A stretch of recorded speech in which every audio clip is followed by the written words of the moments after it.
How many people here are familiar, met Arthur Douet, ever met him?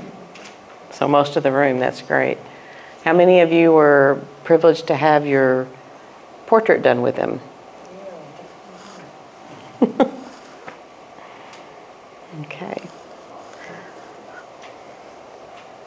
Well, I'm not here because I'm the expert on Arthur Douet, but I am very privileged to say that he was a dear friend, and I loved him and was privileged to spend time with him. And any time spent with him was a blessing. So the first time I met him, we kept having strange encounters where our paths would just keep crossing. We didn't really know each other, but we kept meeting at some of the oddest places. One of the places was at the healer Valentina's, and our paths kept crossing, and every time I'd see him, I think, I want to know this man, I want to know this man. I would always get a big hug from him. And then finally, I was blessed to meet him actually through my husband, who was good friends with him. So when I met him, and then Douet came to visit, and so I got to spend quite a bit of time with him. He was born in Jamaica and raised to, he became a policeman. He always loved art, but his family always told him, no, that's, you need to do something that you can make a living. So he was a police officer, and then at some point in his early to mid-20s, he took a trip to Paris, France, and visited the museums there, and he just fell in love with all the great masters. And he was just like, his heart could not go back to being a police officer. So he had some drawings that he had done in his youth with, I don't know how much official training, I think just that he had done from his heart. And he was bold enough to give them to the École des Beaux-Arts in Paris, France, which is considered the top premier art school in the world. So he gave these prints, these drawings that he had done from his youth, and they accepted them into this program. And so he studied there for 3 years from like 1966 to 1969, and Paris definitely enhanced his soul. He had some wonderful experiences there, and ended up in New York City, and he attended the Art Institute there in 1975. And from there, he traveled around doing, I'm not sure when he started getting into the angel paintings, but that's what he became most famous for and most well known. And the thing that he was probably most well loved for was his personal portraits, because when you sat with a reading with him, I mean, a portrait, you got a reading, he would connect with your soul, and he would always see the beauty and the light of who you are in a way maybe that you had never seen yourself. And then it's interesting, the portraits he's done for people, some he did of actually a true portrait because that's what they wanted, but most people wanted some essence of their soul brought in. So he'd bring in their angels or, different guides, sometimes something from their past life. And they were just truly amazing. And most people would always think when they'd see their portrait that they actually never really looked that great in real life, because he would always bring out the light within you, would always just show in a certain way. And he did different ones, like we have this one up here that Lisa Jane brought, it's in charcoal. That's the way I felt. What did you feel? The way I felt, it was so spiritual. It's probably something I know you'll never forget. I know I won't. And they always suggested that you record it. I don't remember if I did, but I know when I got home, I wrote notes, from everything he had said, so that I could go back and read it. And it was really amazing because he would just breathe into after he had talked to you and give you your reading, he would breathe into the canvas, thank you. He'd breathe into the canvas, and when he did mine, he looked at it. I mean, there was nothing on it yet. He turned it this way, he turned it that way. I mean, he turned it all these different ways, and then that was just the way he wanted it. And then he actually started drawing it with his eyes closed. He was just drawing it, from spirit. It was truly amazing. But it was so funny because it was already on the canvas before he actually started, and he was trying to decide which way is this supposed to be. So it was a truly magical experience. So he started it, and then of course he would take it and finish it and added the pastels and everything. But it was truly an amazing experience. The one thing about Douet, he had so many beautiful qualities. And so what I wanted to kind of focus on tonight was, since he was so well known for his angel portrayals, was why did he connect so easily to angels? And so I was thinking about all the different qualities he had that would attract angels or would attract a higher vibration where you could see the light in people. And that's truly what it was. He's one of those people, I don't think that I ever heard of anyone who didn't like him. I mean, if you met Douet, you immediately loved him.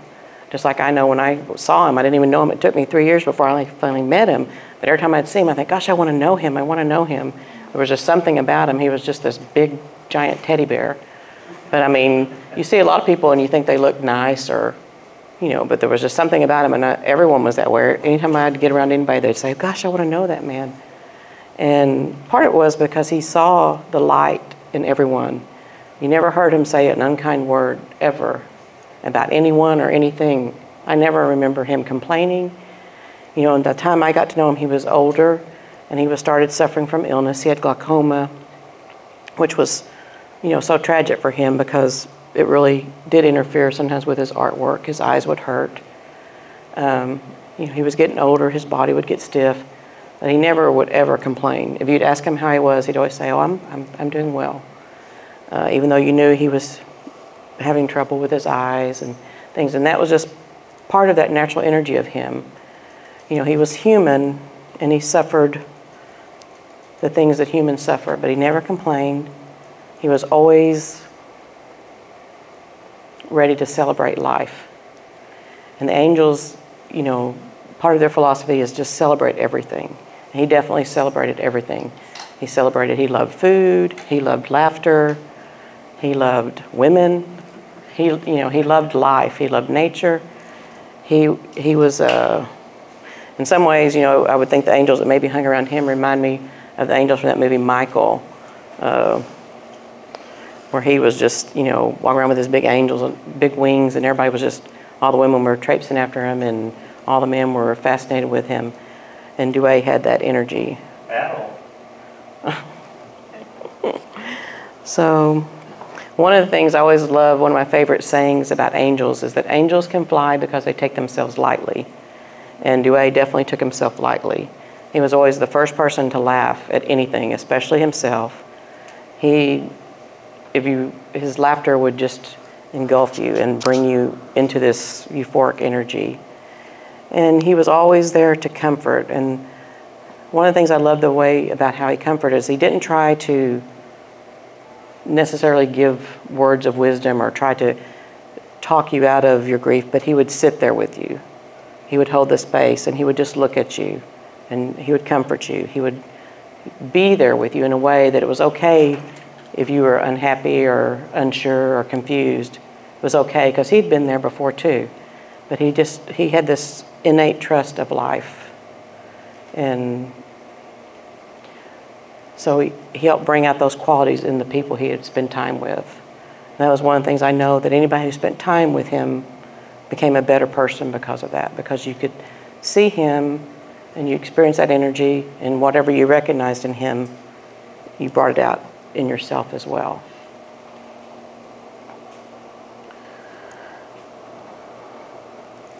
One of the things also that I know he did is that he would see the divine everywhere. Everywhere. He would see the divine light. He would see angels and devas. He knew that every flower, he could see an angel. Everything he looked at, he could see the beauty in it. And that might have been part of his artistic training. But he believed life was art, and he believed art was music. Everything was a song. Everything was singing. So when he would paint something like this, it would come from meditation, it would come from inspiration. So maybe he was seeing it from his third eye rather than his physical eyes. But when he would paint it, he said it felt like he was painting a song. And then he hoped when people would look at the work, it would sing to them in whatever way it needed to sing to them. The song would reveal itself to the person. And so everyone might get their own song from it.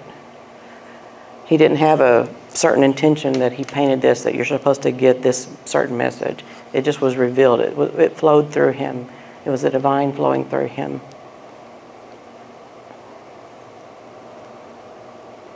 And one thing, also another thing about him is he was optimistic. He had an attitude of gratitude, which creates a sense of enthusiasm and optimism in life. And that's another energy that I would associate with bringing in a higher vibration, a higher perspective.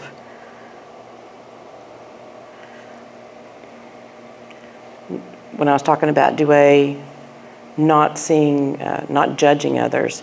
So one of the things that, when I look at someone's life, especially after they've passed, you can look at the qualities of that person that you most remember that come to you immediately. And that's one of the things that he was one of those people that was safe to be around, because you knew he was always seeing beauty. He would see your beauty. He would see the best of you.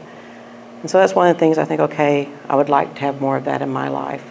So one of the things, naturally the mind wants to judge for most people. I never really felt that from him.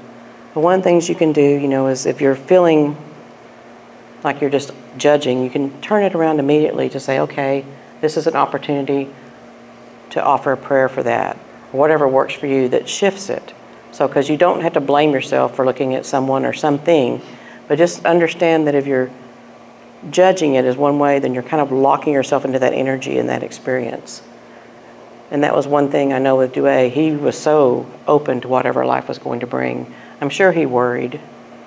He was human. But he also, there was a deeper trust of life that was bigger than any worry. He was I always thought he was a gentle giant and a gentle angel. And his wings would, fill the room.